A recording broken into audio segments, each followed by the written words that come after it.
당장 그 5월 2일 민주당에서는 이 최혜병 특검법 처리를 하자라고 제안을 했는데 김진표 의장은 내달 4일 그러니까 5월 2일 날 그 특검 처리 예고를 했는데 4일 날 동포 간담회를 위해서 LA 방문이 예정이 되어 있네요. 그래서 이제 5월 2일 날 본회의는 뭐 저는 꼭 하셔야 된다. 하고 가야 된다. 예, 꼭 하셔야 된다. 예. 그렇게 생각하고 예. 본인 김진표 의장 본인도 저는 뭐 그렇게 생각하시지 않을까 싶습니다. 왜냐하면 이걸 만약에 처리를 안 해놓고 예. LA 가셨어도 동포들을 어떤 낯으로 동포들이 시위하지 않을까요? 그러니까 보시겠어요. 예. 그러니까 여기에는 전 세계에 촛불행동 시민들이 있는데 LA에도 있을 겁니다. 할 일은 하고 가셔야죠. 하실 거라고 봐요. 안녕하세요. 닥쳐라 정치입니다. 영수회담 관련해서 여러 가지 얘기들이 오가고 있습니다. 이재명 대표가 영수회담을 제안한 지 700일이 넘어서야 윤석열 대통령이 답이 왔습니다. 그리고 총선에서 참패를 하고 나서야 답이 왔습니다. 환영하고 지지합니다.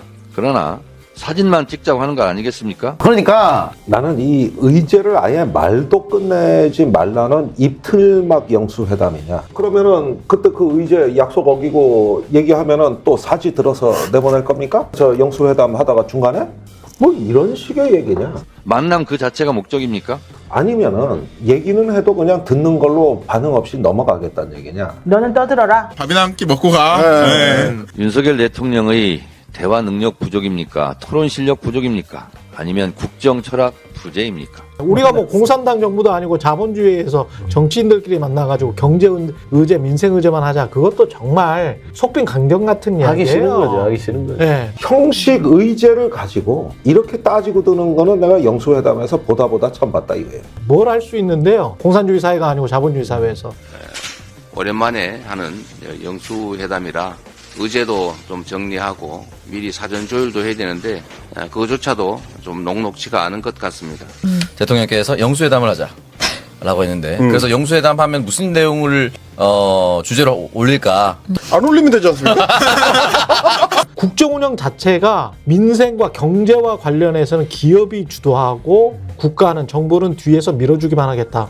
그게 대통령실 용산 홈페이지에 가면 있어요. 네, 맞습니다. 그렇게 말하는 거잖아요. 그런데 경제 의제만 하자 또는 민생 의제만 하자 뭘 할 건데? 그러면 1차적으로 이 영수회담에 진전이 안 되는 책임은 이 국정의 책임이 있는 대통령실이라고 봐야 돼요. 왜요? 이제 영수회담 정도의 큰 규모의 회담은 다 정해놓습니다. 뭐 얘기할지. 총선 참패 후 한편으로는 영수회담을 제안하고 한편으로는 다시 야당 탄압, 야당 파괴 공작입니까? 그러면은 야당에서는 이런 거 뭐 민생 얘기하려고 뭐 빼고 하겠다 이렇게 되면은 이거는 있을 수 없는 거고. 최상병이랑 우리 마누라는 좀 어떻게 라고 얘기했을 거고 민주당에서 족가라고 얘기했지 않았을까? 라는 생각이 듭니다. 말도 안 되는 내용이거든. 아니 최상병 건이 민생입니다. 바로 전달만 해도 장갑차도 못 들어가는 급류였습니다.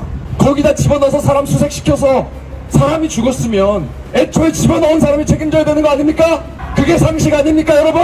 그런데 그렇게 상식 그대로 하자고 주장한 사람을 항명죄로 누명씌워서 구속영장 청구하고 이게 합당한 일입니까? 아니잖아요. 말이 됩니까? 그것도 모자라서 국방부 장관 시켜서 사단장 빼줘라. 거기 협조한 국방부 장관은 해외 대사시키고 국가안보실 차장, 국방부 차관은 단수 공천 주고 억대 예산이 들어가는 자리들입니다. 국민들 세금으로 일자리 잡는 게 하는 겁니까? 이러면 안 됩니다. 그러시면 안 된다는 말씀 드리고 이렇게까지 지금 실무 과정에서도 계속 삐꾸가 나는 게 이게 말이 됩니까? 말씀드렸다시피 최상병은 당신을 향한 것이고요. 마누라는 마누라를 향한 것입니다. 그렇죠. 부부 두 명이 동시에 날아가는 걸 얘기를 안 할 수가 없어요. 지금 왜 이 문제가 커졌습니까? 윤석열 대통령이 끼어들어서 이렇게 된 것 아닌가요? 모르시는 분들을 위해서 좀 말씀을 드리자면 윤석열 대통령이 지시를 했다는 문건이 나왔습니다. 최주근 상병 사망사고에 대한 수사 부분에 대해서 사단장을 빼라고 경로했다 그러는데 말이죠. 일단 윤석열 대통령이 수사 내용 보고서를 보고 받은 것 자체가 위법 소지죠. 수사하는 과정에 그 내부를 유출한다? 수사 기밀 유출 아닙니까? 그리고 당연히 이런 게 권력자 손에 들어가면 수사가 왜곡되기 때문에 이건 안 되도록 돼 있는데 무슨 경로로 지금 보고받았냐는 건데. 국방부 유재훈 법무관리관의 직속 상관은 누구입니까? 이종섭 국방장관이 아닙니까? 개입하면 안 되는 불법 개입해가지고 수사를 틀어버린 거 아닙니까? 네. 지금 다 문제가 돼요. 해병대원의 사망사건을 처리하기 위해 경북경찰청과 1차 협의를 통해 사건을 회수하도록 협의한 것은 유재훈 법무관리관의 단독 판단이었습니까? 장관의 지휘도 없이 대통령실 이시원 공직기강 비서관과 여러 차례 통화했다고 합니다. 당시 국방장관은 출장 중이었고 보고도 사후에 받았다고 합니다. 대한민국의 안보를 책임지는 국방부의 일처리 방식이 이게 말이 됩니까? 그럴 일이 없을 테니 이제 이 전체를 사실 특검을 해봐야 돼요. 어떤 식으로 보고받고 어떤 식으로 보고가 내려가는. 조국 혁신당이 묻습니다. 국민을 대신해 윤석열 대통령과 대통령실에 묻겠습니다. 이시원 공직기강 비서관은 누구의 지시를 받는 사람입니까? MBC의 최근 보도를 보면 이시원 공직기강 비서관이 유재은 국방부 법무관리관과 통화한 사실이 드러났습니다. 통화가 이루어진 날 국방부는 경북경찰청에 넘겨진 수사 기록을 가져옵니다. 불법입니다. 이시원 비서관이 유 관리관에게 전화할 일은 없습니다. 유재은 관리관의 공직기강에 문제가 있지 않다면 말입니다. 이시원 비서관에게 통화 지시를 한 사람은 김대기 당시 대통령 비서실장입니까? 아니면 윤석열 대통령입니까? 쓸데없이 왜 그랬냐고요. 둘째, 이시원 공직기강 비서관이 유재은 관리관에게 직접 전화한 행위는 통상 업무입니까? 윤 대통령은 민정수석실을 없앴습니다. 과거 청와대라면 있을 수 없는 일입니다. 공직기강 비서관이 국방부에 연락할 일은 상관인 민정수석이 국방부 장관이나 차관에게 혹은 청와대 국가안보실을 통해 절차를 밟습니다. 대통령실 비서관이 국방부 간부에게 전화하는 일은 정상적인 경로가 아닙니다. 뭔가 다급한 사정이 있었거나 최고 권력자의 명령을 직접 전달하기 위한 것으로 보입니다. 그냥 자기가 다 답이야. 내가 100이면 100이고 흑이면 흑인 거지 진실이 중요하지 않아. 그런 자가 이제 최고 권력까지 잡았으니 내가 뭘 못해. 내가 벌 주라고 그러면 그놈 벌 주면 되고 내가 이놈 괜찮아 하려면 괜찮은데 너네들이 뭔데 이렇게 해. 그런다고 진실이 감추어집니까? 셋째, 공직기강 비서관실 행정관은 누구 지시로 무슨 목적으로 경찰 쪽과 통화했습니까? 언론 보도를 보면 이 경찰 출신 행정관은 사건 기록 회수와 관련해 국방부의 전화가 갈 것이라고 언급했다고 합니다. 그 이후에 이시원 공직기강 비서관과 유재은 국방부 법무관리관이 통화합니다. 그리고 국방부는 경북경찰청에서 최해병 사망 사건 기록을 회수합니다. 공직기강 비서관실 소속 경찰 출신 행정관에게 경찰청에 이 같은 내용을 전하라고 지시한 사람은 누구입니까? 행정관이 혼자서 벌인 일일 수는 없습니다. 윤석열 정권은 국민을 위한 민생 챙기기 실력은 형편없지만 정권의 비위를 감추기 위한 입틀망용, 자리 챙기기 실력은 탁월한 것 같습니다. 이시원 비서관이 지시하고 보고받은 뒤 최종적으로 유재현 관리관에게 전화한 것 아닙니까? 쓸데없이 왜 그랬냐고요. 어느 누가 유 법무관리관에게 경북경찰청과 협의할 권한을 줬는지 반드시 수사로 밝혀야 합니다. 넷째, 대통령실은 최해병 순직수사 외압 사건에 대한 최근 언론 보도와 관련해 이시원 비서관을 조사한 적 있습니까? 대통령실이 정상적으로 작동하고 있다면 중요 언론 보도에 관해 경위를 파악해야 합니다. 당연히 대통령실은 보도된 당사자들을 불러 경위와 실체를 파악해야 합니다. 국방부 장관도 사단장도 아무도 책임을 지려고 하지 않고 책임 회피만 하려고 합니다. 국민들이 가장 분노하는 지점입니다. 이런 분들은 사건의 실체와 진실을 말할 용기도 없습니다. 대통령실은 이시원 유재은 통화에 관해 파악했습니까? 당사자들을 불러 조사했습니까? 대통령실이 다다른 진실은 무엇입니까? 근데 딱 까보니까 이 와중에 재수군 해병대원 사건 관련자들이 국민의힘 국회의원 후보로 공천되었고 호주 대사로 임명되었고 이제 해병대 사령관은 이를 얼마나 잘했기에 공수처 수사를 받는 중에 유임을 시킬까요? 그리고 해병대원 사건과 관련해 공수처 수사를 받는 김계환 해병대 사령관의 유임이 어제 결정됐다는 소식도 함께 전해드립니다. 이게 뭐예요 진짜. 뭡니까 도대체? 임성근 해병대 사단장은 여단장이 마침 함께 있었던 본인에게 의견을 구해 의견을 제시했을 뿐이라고 말합니다. 그 급박한 순간에 의견만 제시했을 뿐 명령한 적은 없다고 합니다. 군대 다녀온 분들이 아니더라도 상식적으로 말이 안 되는 것을 알 것입니다. 사단장이 자기 부하인 여단장에게 명령하지 않고 의견 제시하는 군대도 있습니까?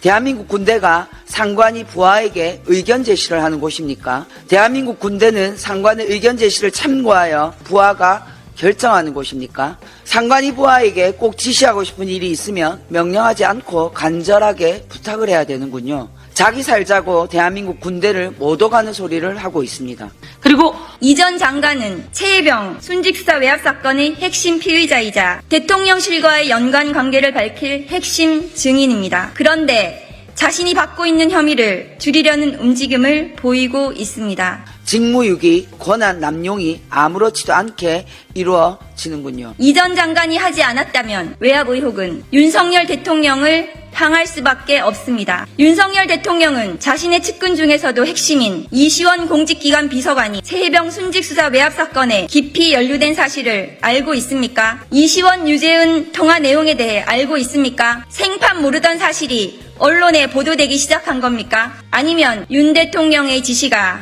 조금씩 드러나고 있는 것입니까? 윤재옥 국민의힘 당대표 권한대행은 지금 이 시점에서 그 문제가 그 정도로 이렇게 심각한 문제인지는 국민적 평가를 받아봐야 한다고 생각합니다.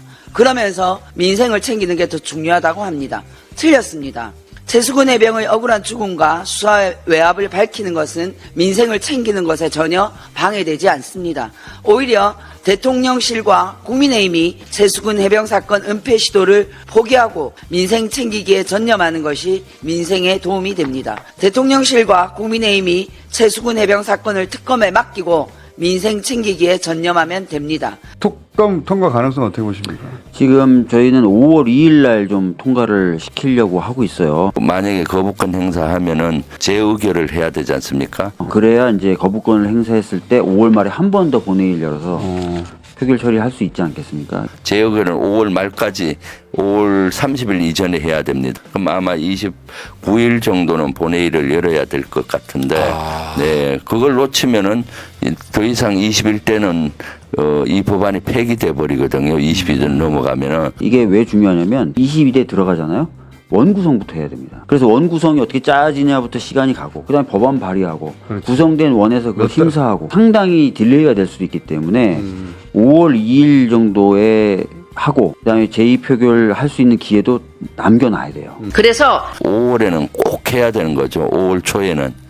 안철수 의원이라든가 뭐 조 의원이라든가 일부 의원들도 나오기 때문에 이것은 5월 초에 가능성이 있지 않겠나 하고 생각하고, 저희가 절박한 심정으로 기자회견도 하고 뭐 여러 가지 노력을 하고 있습니다. 그제도 의장과 여야 원내대표 회동도 있었고, 또 의장님 또 저를 또 별도로 불러가지고 뭐 여러 가지 좀 말씀하셔가지고 제가 그렇게 막 움직였는데, 현재 국민의힘 쪽에서는 본회의 일정 잡는 거에 협조할 수 없다는 입장이에요. 혹시 국회의장께서 직권상정 의사도 있답니까? 계속 의장님을 압박하고는 있어요. 이런 표현을 의장님은 안 좋아하실 거예요. 압박이라는 표현. 근데 마지막에 그거라도 하고 가셔야 되는 거 아닌가? 어금니 한번 깨물어 주셔야 되는데. 그래도 국회에서 거부권이 전제되는 입법을 하는 것보다는 국회에서 의결을 하고 그리고 그것을 정부에 이송하는 것이 맞는 거 아니겠습니까? 제정신입니까? 국회의장이나 똑바로 뽑으라 그래. 정말 나쁜 겁니다. 그게 민주주의가 아니에요. 그게 민주당 정신이 아니에요. 그 사람 정체는 뭐 보시다시피죠. 국회에서 입법부에서 민주당 다수 의석으로 통과시킨 법안을 윤석열이가 제2요구권을 행사해서 말하자면 거부권을 행사를 했단 말이죠. 그렇게 해서 계속 묵살이 됐는데, 국회에서 입법한 거를 그 행정부가 엎었으면은 유감 표명이라도 해야 되는 게 국회의장이 할 일 아닌가요? 유감 표명했다는 얘기를 들어본 적이 없습니다. 김진표가. 국회의장은 지금 국회의장 자격이 없는 게 바이든 날리면 사건 때 그렇지. 한마디도 안 했잖아. 용산에서 뭐라 그랬어요? 우리나라 국회의원한테 욕했다는 거잖아. 그런데도 국회의장이 한마디도 안 했다고. 그렇지. 그런데 문제는 김진표 누가 뽑았어요? 민주당 의원들이 뽑은 거 아니에요? 민주당은 왜 김진표 의원을 국회의장으로 선출했나? 아이고. 근데 그런 사람을 국회의장으로 내보낸 민주당도 참 한심한 사람들인데. 그래서 교만은 사람을 무너뜨리고 결국은 멸망에 빠뜨리게 합니다. 국민은 다 알고 있습니다. 국민 3명 중 2명이 특검을 찬성하고 있습니다. 주권자 국민은 최수근 해병 사건의 진실을 밝혀야 한다고 총선 결과를 통해 이미 말씀하셨습니다. 이것이 총선 민의입니다. 경제 폭망 민생 파탄으로 신음하는 국민들을 조금이라도 생각한다면 뭐 하는 거예요 지금? 지금 밥이 넘어갑니까? 이태원에서 오송 지하 차도에서 거센 물결에 쓰러져간 해병대원의 죽음을 조금이라도 생각한다면 이러지 마십시오. 국민의 분노가 어디를 향하고 있는지 제대로 파악하시기 바랍니다. 아니 국회의장이 대체 누구를 대표하는 겁니까 대체? 민주당 출신인데요. 어느 당 출신인지 잘 모르겠습니다. 비상식적인 국회의장 아닙니까? 여당이 합의해 주겠습니까? 합의해 주겠어요? 김진표 의장님? 말도 안 되는 얘기를 국회의장이 얘기하고 있습니다. 김진표는 그런 사람입니다. 끝까지 국민이 원하는 진실을 감추려고 한다면 돌이킬 수 없는 심판이 다가올 것입니다. 그때 전화 내용이 뭔지 뭐 이런 것들이 밝혀질 거 아닙니까? 그것을 밝혀지지 못하면은 나중에 특검을 하더라도 이걸 명확히 밝히기가 어렵죠. 분명하게 김진표 의장 각성하길 바랍니다. 부끄러워하시기 바랍니다. 부끄러움을 모르는 것을 부끄러워하시기 바랍니다.